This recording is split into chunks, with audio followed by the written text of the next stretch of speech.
Welcome to qnawire. We want to find the escape velocity for an object that's on Mars and then one that's on Jupiter. So we saw earlier in the chapter that the escape velocity for any object on any planet is just the square root of 2gm over r, where m here is the mass of the planet and r is the radius of the planet.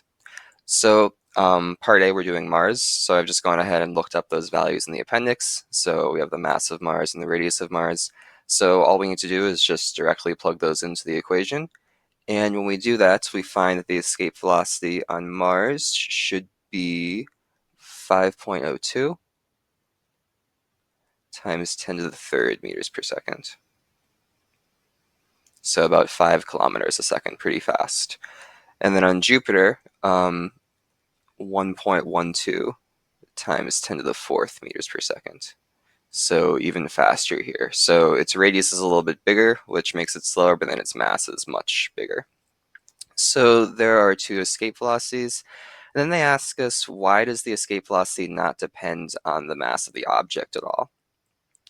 So we can kind of intuitively answer this. We know that um, just like with gravitational force, the larger the force is on the object, which will always happen if an object has more mass, but then its acceleration will be less proportionately because that also depends on the mass of the object.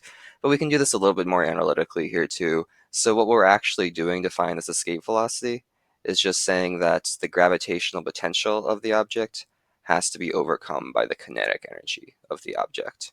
And so when we write down these two terms, the gravitational potential for an object, negative g m, the mass of the planet, and then little m, the mass of the object, over r, needs to equal 1/2 mass of the object, it's little m, times its velocity squared. And so both of these depend directly on little m, and so this will actually cancel out in this equation when we're solving for the velocity. So the larger the m, the more gravitational potential it needs to overcome, but the more kinetic energy it'll have at a given velocity. So they just end up canceling each other out.